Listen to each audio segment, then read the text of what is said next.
Hello दोस्तों, स्वागत है आपका एफटी गुरुकुल में। तो आज हम लोग यूपी पीजीटी मैथमेटिक्स के जो चैप्टर वाइज वेटेज है उसको देखने वाले हैं। इसका पोस्टमार्टम करने वाले हैं कि किस सेक्शन से कितना क्वेश्चन आने वाला है, कौन सा सेक्शन पे आपको ज़्यादा ध्यान देना है, जिससे आपको आने वाला जो 26 से 27 में एग्जाम होगा 2026-27 में, इसमें आपको काफ़ी फायदा मिलेगा। तो चलिए देर ना करते हुए वीडियो शुरू करते हैं। और स्क्रीन पे आप देख रहे होंगे एक साइड मैंने चैप्टर लिख रखा है, इसमें एस्टिमेटेड क्वेश्चन जो आए हैं 2026 के जो एग्जाम हुआ था अभी पीजीटी का, और 2021 का हुआ, इससे पहले 2016 का हुआ, सारा इसमें डेटा का कलेक्शन रखा हुआ है। तो सबसे पहले आप देख रहे होंगे स्क्रीन पे कैलकुलस और एडवांस कैलकुलस से 20 से 22 क्वेश्चन एस्टिमेटेड आ रहे हैं।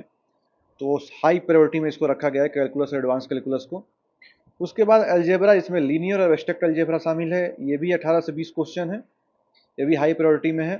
रैंक डिसाइडर अगर देखा जाए तो रियल और कॉम्प्लेक्स एनालिसिस, ये चैप्टर इजी भी है, ग्रेजुएशन लेवल का अच्छे से अगर पढ़ लेंगे तो बहुत मतलब टफ क्वेश्चन नहीं पूछा जाता, इसमें आराम से कर लेंगे आप। फिक्स क्वेश्चन रहता है, कन्वर्जेंट डाइवर्जेंट से लेके डीमॉर्ट थ्योरम से लेके मतलब इजी क्वेश्चन आते हैं।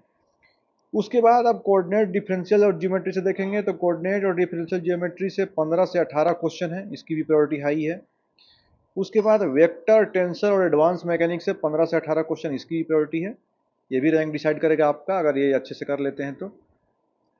उसके बाद आपका नंबर जो उठाने वाला है ऑर्डिनरी पार्शियल डिफरेंशियल इक्वेशन, ये भूलता नहीं है, एक बार कर लेंगे, बार बार पढ़ने की जरूरत नहीं पड़ेगी, इसमें प्रैक्टिस करना है, ये आपका गेम चेंजर साबित करेगा। और ट्रिगोनोमेट्रिक्स से बहुत इजी चैप्टर है, इसको 102 बार पढ़ के बार बार रिविजन करिएगा। और टोपोलॉजी एलपीपी जो कि लीनियर प्रोग्रामिंग है और स्पेशल फंक्शन है, ये भूलता है, थोड़ा सा स्लाइटली टफ भी बोल सकते हैं। तो बहुत ज़्यादा अगर आप इस पर ध्यान ना देके थोड़ा बहुत जो चुनिंदा क्वेश्चन है प्रीवियस ईयर अगर देख लेंगे तो इससे आपका काम बन जाएगा। तो आपको स्पेशली फोकस किस पे करना है, तो मैं आपको बता दूं कि सबसे पहले आपको कैलकुलस और एडवांस कैलकुलस अच्छे से कर लीजिए, अलजेब्रा अच्छे से करिए सबसे पहले, और कोऑर्डिनेट, तीनों को अच्छे से करिए। उसके बाद जो मैंने रैंक डिसाइडर बोला है उसमें रियल एनालिसिस, कॉम्प्लेक्स एनालिसिस और वेक्टर टेंसर एडवांस मैकेनिक्स से, और आपको ऑर्डिनरी और पार्शियल से अच्छे से करके जाना है, ठीक है। अब देखिए मैं इसके अंदर के जो कौन कौन से इंपॉर्टेंट है, जैसे मैंने कैलकुलस और एडवांस कैलकुलस में 20 से 22 क्वेश्चन बताया, अब उसमें क्या इंपॉर्टेंट है इसको भी हम देख लेते हैं। तो कैलकुलस और एडवांस कैलकुलस में देखिए एडवांस इंटीग्रेशन से 5 से 7 क्वेश्चन पूछे जाते हैं। अब एडवांस इंटीग्रेशन में बीटा गामा फंक्शन तो मतलब हर बार पूछा जाता है, इससे क्वेश्चन भी दे सकता है। फिर डबल और ट्रिपल इंटीग्रल से क्वेश्चन आ जाएगा, फिर चेंजिंग ऑफ ऑर्डर इंटीग्रेशन से, तो इससे 5 से 7 आपके क्वेश्चन आने ही आने हैं। उसके बाद आप देखेंगे डिफरेंशियल कैलकुलस से 5 से 6 क्वेश्चन, जिसमें जैकोबियन हो गया, टेलर मैक्लॉरेन सीरीज हो गई, एक्सपेंशन हो गया। उसके बाद सक्सेसिव डिफरेंशिएशन जिसमें लेबनिज थ्योरम है, ये काफ़ी इंपॉर्टेंट है। ऐसे ही रीमन इंटीग्रल से अब देखिए 4 से 5 क्वेश्चन इसमें भी आएगा, इसमें condition of integrability, fundamental theorem of calculus, इससे आपका ये बहुत इंपॉर्टेंट है, इसको आप पढ़ के जाइएगा। अब देखिए जो ग्रेजुएशन का टॉपिक है एजिम्प्टोट्स और कर्व ट्रेसिंग, इसमें एजिम्प्टोट्स को फाइंड करना, हायर डिग्री अलजेब्रिक कर्व का और पोलर कर्व का, इसको अच्छे से पढ़ लीजिएगा, इससे 3 से 4 क्वेश्चन आपके फिक्स रहते हैं, ठीक है। अब हम लोग देखते हैं नीचे वाला सेक्शन जो है एब्स्ट्रैक्ट अलजेब्रा और लीनियर अलजेब्रा। तो लीनियर अलजेब्रा में 7 से 9 क्वेश्चन पूछे जाते हैं ऑलमोस्ट। और लीनियर अलजेब्रा में वेक्टर स्पेस थोड़ा सा देखा जाए तो टफ है, चाहे तो इसको स्किप कर सकते हैं। Linear dependence independence, basis dimension, linear transformation और रैंक न्यूलिटी थ्योरम। देखिए एक तो है कि रैंक निकालना भी दे देगा, रैंक न्यूलिटी थ्योरम आप पढ़ लेंगे तो इससे आप, और लीनियर जो ट्रांसफॉर्मेशन है इसको पढ़ लेंगे तो वेक्टर स्पेस को आप स्किप भी कर सकते हैं, जिसे 5 से 6 क्वेश्चन भी कर लेंगे तो 1-2 क्वेश्चन अगर इसमें से स्किप कर देंगे क्योंकि थोड़ा सा स्लाइटली टफ पड़ता है, अगर आपकी तैयारी है तो अच्छी बात है। आपका जो नंबर उठाएगा वो ये उठाएगा एब्स्ट्रैक्ट अलजेब्रा, जो 6 से 8 क्वेश्चन पूछता है। ग्रुप थियरी अच्छे से पढ़ के जाइए, बहुत इजी भी है, और ध्यान दिया जाए तो इसको रटना ही है। अलजेब्रा जो आपका ये सबसे स्कोरिंग टॉपिक बोला जा सकता है, तो सबसे इजी भी है और इसको एक तरह से रटना ही है। ग्रुप, सब ग्रुप, नॉर्मल सब ग्रुप, इसको अच्छे से कंसेप्ट पढ़ के जाइए। क्वेश्चन ग्रुप पढ़ना है, होमोमॉर्फिज्म पढ़ना है। उसके बाद सीलोज थ्योरम, रिंग हो गया, रिंग से क्वेश्चन हमेशा पूछता है, और इंटीग्रल डोमेन और आइडियल से। उसके बाद इक्वेशन ऑफ मैट्रिसेस, इससे 4 से 5 क्वेश्चन पूछेगा। अब इसमें मैं आपको बता दूं कि डायगोनलाइजेशन उसको हो गया, मिनिमल पोलिनोमियल हो गया, उसके बाद root of higher degree polynomial हो गया, इजी है, इसको आप कर लेंगे। उसके बाद देखिए कोऑर्डिनेट और डिफरेंशियल ज्योमेट्री से क्या क्या आपको पढ़ना है, इसका बेटे जान लीजिए। 3D ज्योमेट्री जिसे 6 से 8 क्वेश्चन आते हैं, जिसमें से स्फेयर से हो गया इंटरसेक्शन, ऑर्थोगोनल स्फेयर निकालना, फिर कौन से राइट सर्कुलर सिलेंडर पूछ देगा, एनवेलोपिंग पूछ देगा और सिलेंडर पूछ देगा।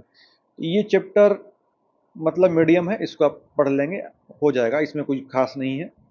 मेन आपको ध्यान कहाँ देना है, देखिए ये जो डिफरेंशियल जियोमेट्री है, इसमें curve in space, osculating plane, curvature, torsion, फिर आप देखेंगे सीरेंट फ्रेनेट फार्मूला जो है, इसको अच्छे से पढ़ना है कंसेप्ट के साथ, इनको भूलता भी है, इसको बढ़िया से कर जाइएगा। उसके बाद आपका 2D कोनिक्स में 4 से 5 क्वेश्चन पूछेगा। ये एडवांस प्रॉपर्टी या पैराबोला हो गया, एलिप्स, हाइपरबोला, पोलर इक्वेशन, इसमें 11th-12th वाला भी कुछ शामिल कर देता है, फिर ग्रेजुएशन का कुछ है, तो इसको ढंग से पढ़ के जाइएगा। जैसे 4 से 5 क्वेश्चन इसका भी वेटेज है। अब देखिए द पीजीटी में जो रैंक डिसाइड करेगा, सबसे अलग आपको करेगा, वो रियल और कॉम्प्लेक्स एनालिसिस है, और वेक्टर टेंसर और मैकेनिक्स है। देखिए कॉम्प्लेक्स एनालिसिस में 7 से 8 क्वेश्चन पूछता है, जिसमें एनालिटिक फंक्शन हो गया, सीआर इक्वेशन पढ़े होंगे। उसके बाद कुछ ही इंटीग्रल इक्वेशन, थ्योरम हो गया, कंटूर इंटीग्रेशन हो गया, रेजिड्यू और सिमिलरिटी हो गया। ये कॉम्प्लेक्स एनालिसिस सबसे इजी टॉपिक खासकर मुझे लगता है। उसके बाद जब भी मैं पढ़ाता हूँ तो देखता हूँ रियल एनालिसिस में भी आप कन्वर्जेंस देखेंगे, इनफाइनाइट स्टेज में डीएलएम्बर्ट टेस्ट, जो डीएलएम्बर्ट टेस्ट है, उसके बाद रैबिट टेस्ट है। ये मैट्रिक स्पेस से कुछ क्वेश्चन आपको लग सकते हैं awkward, but open close set इसको पढ़ लेंगे। रियल एनालिसिस भी, ये भी स्कोरिंग टॉपिक है। उसके बाद टेंसर से आप देखेंगे तो कंट्रावेरिएंट हो गया, कोवेरिएंट हो गया, फिर क्रिस्टोफल सिंबल हो गया, इसको पढ़ लीजिए। ये आपका सबसे अलग कर रहा हूँ, बहुत लोग इसको स्किप करते हैं। फिर एडवांस मैकेनिक्स से D'Alembert principle, Lagrangian, Hamiltonian equation, moment of inertia और वर्चुअल वर्क्स।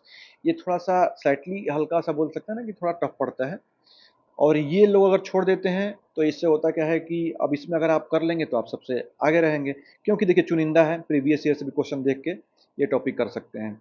और वेक्टर कैलकुलस से तो बस 3 फिक्स है, गॉस, ग्रीन और स्टोक्स थ्योरम, ये तीनों रट के चले जाइए, इसी से क्वेश्चन बनता है, इजीली आप कर लेंगे, इसमें कोई दिक्कत नहीं होने वाली है। अब जो आपका दिमाग घुमाने वाला टॉपिक देख रहे होंगे, टोपोलॉजी, एलपीपी और मैट्रिक्सेस, लीनियर प्रोग्रामिंग आप जानते होंगे। तो ये बोरिंग टॉपिक आप चाहें तो देखिए, इसमें करना क्या है आपको, सबसे पहले तो इधर समझिए डिफरेंशियल इक्वेशन जो है, इसमें तो अच्छे खासे नंबर कर लेंगे। इसमें लीनियर इक्वेशन हो गया, कांस्टेंट कोफिशिएंट हो गया, क्लारेट फॉर्म हो गया, या फिर ऑर्थोगोनल ट्राइजेक्टरी, ये कर लेंगे। उसके बाद आप देखेंगे पार्शियल डिफरेंशियल इक्वेशन हो गया, जिसमें लैग्रांजे linear partial differential Charpit method, ये सिलेक्टेड है। ये आप ग्रेजुएशन का टॉपिक है, इसको अच्छे से पढ़ लेंगे तो ये कर लेंगे। इसमें देखिए, इसको आप चाहें तो अगर सब चीज़ पढ़ने के बाद लास्ट में इससे 5 से 10 क्वेश्चन पूछता है। इसमें आप प्रीवियस ईयर में आपको करना क्या है कि आइजन वैल्यू, आइजन वेक्टर और डिटर्मिनेंट, ये जो मैट्रिक्स है, इससे 3 से 4 क्वेश्चन इसको कैच करिएगा। आपको स्किप कहाँ करना है, टोपोलॉजी में। टोपोलॉजी में थोड़ा सा टफ पड़ता है। अब अगर अभी तक के जितने भी टॉपिक है, इसमें सबसे अगर ऑकवर्ड लगता है तो टोपोलॉजी लगता है। 2 से 3 क्वेश्चन है, इसको स्किप करके अगर आप इस लीनियर प्रोग्रामिंग पर ध्यान दें, क्योंकि इसके चुनिंदा क्वेश्चन आते हैं प्रीवियस ईयर से, अगर भी देख लेंगे तो उससे भी आपका काम बन जाएगा। बाकी के वीएस एनबीएस का पीजीटी भी देख लेंगे तो उससे भी आपका काम बन जाएगा। तो ये आपको अलग करेगा। तो कौन सा टॉपिक छोड़ना है आपको पता चल गया। तो आज से करना क्या है कि आपको डेली मॉक लगाना है। मॉक लगाने के बाद जो मैंने एक्स्ट्रा वेटेज टॉपिक बताया उसको ध्यान देनी है। अब देखिए, एक बार मैं क्विक रिवीजन कर देता हूँ। सबसे पहले आज से ही एडवांस कैलकुलस और कैलकुलस का कंसेप्ट नोट्स बना के पढ़ जाइए, और linear algebra, structural group theory का कंसेप्ट अच्छे से पढ़ के जाइए, ये सब पूछता है। और ये बहुत ईजी टॉपिक है, रियल और कॉम्प्लेक्स एनालिसिस इससे कर लेंगे। और वेक्टर, टेंसर और एडवांस में इसका भी नोट्स बना के 1 से 2 बार पढ़िएगा, और लास्ट में रिवीजन कर लेंगे तो इससे काम बन जाएगा। और ये जो है आपके कंसेप्ट पर निर्भर करता है, एक बार भी पढ़ लेंगे तो भूलता जल्दी नहीं है, 1 से 2 बार पढ़ के। तो मॉक टेस्ट देंगे ना तो आपको पता चलेगा कि मेरी कितनी तैयारी है, उस हिसाब से आप उसको समझेंगे, ठीक है।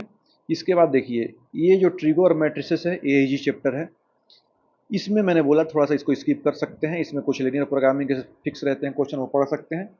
बाकी आपको स्पेशली कहाँ फोकस करना है, तो कैलकुलस, एडवांस कैलकुलस पे, अलजेब्रा जिसमें लीनियर एब्स्ट्रैक्ट हो गया, उसके बाद कोऑर्डिनेट और डिफरेंशियल ज्योमेट्री पे, और रैंक डिसाइडर देखिए रियल कॉम्प्लेक्स हो गया, और वेक्टर टेंसर और एडवांस मैकेनिक्स, इसी से लोग भागते हैं। बाकी कैलकुलस पोर्शन ग्रेजुएशन लेवल का जो ऑर्डिनरी है, पार्शियल हो गया, जिसमें एग्जैक्ट डिफरेंशियल इक्वेशन ही पूछता है, काफ़ी इंपॉर्टेंट है, इसको अच्छे से करके जाना है।